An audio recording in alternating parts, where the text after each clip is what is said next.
Result त सबैलाई थाहा नै भइसक्यो होइन। हामीले जुन हिसाबले सोचेर गएको थियौँ नेदरल्यान्ड्सको टुर हुन्छ भनेर त्यो हिसाबले भएन र त्यसमा चाहिँ डिसएपोइन्टमेन्ट छ।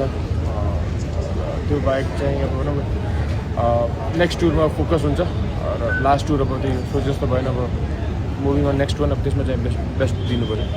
यसलाई अब कारण चाहिँ के मान्न सकिन्छ खासमा? अब कन्डिसन त्यस्तो भएर हो अथवा हाम्रो यसपालि के भयो चाहिँ खास कारण चाहिँ के मान्न सकिन्छ? अभियसली अब एउटा फ्याक्टर चाहिँ कन्डिसन हो, बट स्टिल आई थिङ्क कन्डिसनलाई मात्र एक्सक्युज नबनाएर आई थिङ्क मलाई लाग्छ कि जुन हिसाबले हामीले ब्याटिङ गऱ्यौँ, जुन हिसाबले हाम्रो अप्रोच थियो ब्याटिङमा त्यो चाहिँ अलिकति त्यो इन्टेन्ट देखिएन र मलाई लाग्छ कि त्यसले गर्दाखेरि अलिकति हामी पछाडि पुग्यौँ।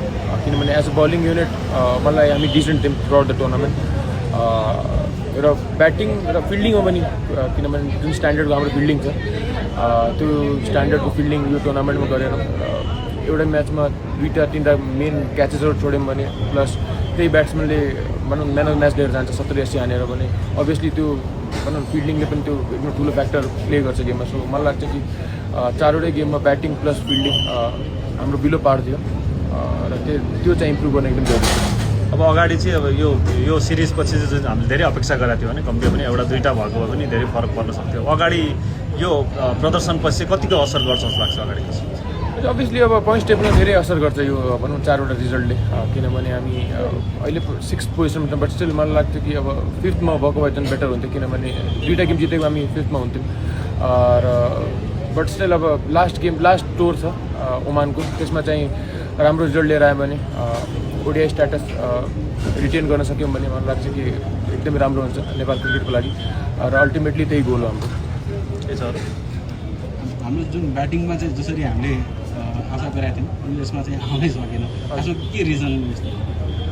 हजुर अब जुन हिसाबको हाम्रो होम कन्डिसनमा जस्तो विकेट हुन्छ त्यो भनौँ न अवेमा अलिकति डिफ्रेन्ट हुन्छ विकेट्सहरू, त्यसले गर्दाखेरि अलिकति भनौँ न त्यो विकेटको अनुसार हामी खेल्न सकेनौँ र त्यो एक्सेप्टेन्स एकदम जरुरी छ जस्तो लाग्छ। किनभने त्यो भयो भने त्यसपछि चाहिँ इम्प्रुभमेन्ट गर्न सकिन्छ होइन र मलाई लाग्छ कि हामी त्यसमा चाहिँ ल्याक गऱ्यौँ यो टुर्नामेन्टमा र स्पेसली जुन हिसाबको सर्ट बल्सहरूमा उहाँहरूले टार्गेट गरिराख्नु थियो र त्यसलाई हामीले बेटर वेमा टार्गेट गरेको भए ट्याकल गरेको भए मलाई लाग्छ कि हामी बेटर रिजल्ट लिएर आउन सक्थ्यौँ। र जुन हिसाबले हामी फर्स्ट गेम खेल्यौँ म र दिपी दाईको पार्टनरसिप राम्रो भइरहेको थियो होइन र हामीले 30 रन बनायौँ र मलाई लाग्छ जुन त्यो मोमेन्टहरू हुन्छ नि सानो मोमेन्टहरू त्यो हामी क्याप्चर गर्न सकेनौँ र त्यो मोमेन्ट क्याप्चर गरेको भए फर्स्ट गेममा मलाई लाग्छ कि हामी 210-220 बनाउँथ्यौँ र 210-220 त्यो विकेटमा एकदम गाह्रो हुन्थ्यो चेस गर्न र मलाई लाग्छ त्यही मोमेन्ट्सहरू क्याच गर्न सकेनौँ। प्लस अभियसली अब हजुरले भने जस्तो ब्याटिङ त्यो हिसाबले गऱ्यौँ जुन हिसाबले हामी केपेबल छौँ, त्यो रिजन हो। अब लास्ट म्याचमा सन्दीप लामिछानेलाई ड्रप गर्ने निर्णय पनि लिनुभयो, त्यो कतिको टफ थियो तपाईँहरूको लागि? हजुर अभियसली एकदम टफ हुन्छ, किनभने अब स्यान्डी दाई प्राइम बलर हाम्रो लास्ट भनौँ न 7-8 वर्षदेखि नै जुन हिसाबले बलिङ गरेर राख्नु भएको छ र त्यो डिसिजन लिन टफ पनि भयो अभियसली। र अब यस्तो सिचुएसन क्रिएट भयो जहाँ चाहिँ अब फिङ्गर स्पिनर ललित दाईले राम्रो बलिङ गर्दा पनि उहाँले ड्रप गर्न पुगेको थियो 3rd म्याच र त्यही हो टिमको कम्बिनेसन र सबै कुरा गर्दाखेरि त्यो डिसिजन लिन पुग्यौँ। मलाई लाग्छ कि त्यो चाहिँ अलिकति टफ डिसिजन थियो, बट स्टिल स्यान्डी दाईले राम्रो वेमा लिनुभयो, सबैजनाले राम्रो वेमा लिनु त्यो एकदम इम्पोर्टेन्ट कुरा हो, किनभने सबभन्दा इम्पोर्टेन्ट टिम हो, टिमले जित्नु पऱ्यो र त्यो वेमा सबै लिनुभयो। अस्ति भर्खर इन्डियन टिम पनि युरोपियन कन्डिसनमा अलिकति स्ट्रगल गरिरहेको थियो होइन, हामीले पनि स्ट्रगल गऱ्यौँ। खासमा अलिक तयारी अलिकति अझ लामो हुनुपर्ने हो त्यो कन्डिसनमा खेल्दाखेरि चाहिँ। हजुर प्रिपरेसन बेटर अझै गर्न सकिन्थ्यो होइन, बट अब टुर सकिसकेपछि चाहिँ त्यो एक्सक्युज दियो भने अलि नराम्रो लाग्छ। बट स्टिल मलाई लाग्छ कि अब आउने टुरहरूमा त्यसमा चाहिँ बेटर वेमा प्रिपरेसन गऱ्यो भने चाहिँ लाग्छ कि अझै बेटर रिजल्ट आउन सक्छ। प्लस अघि भने जस्तो इन्डियन टिमलाई पनि भनौँ आयरल्यान्डमा गाह्रो भइरहेको थियो त्यो युरोप कन्डिसनहरूमा युके कन्डिसन्सहरूमा, सो त्यसमा चाहिँ युज टु हुन एकदम जरुरी छ र होपफुली अब आउने टुरहरूमा राम्रो गर्छ। अब सर्ट बलको समस्या एकदम रह्यो होइन, उनीहरूले धेरै अट्याक गरे, हामीले विकेट पनि दियौँ, लगभग सबै ब्याट्सम्यानले स्ट्रगल गरे होइन।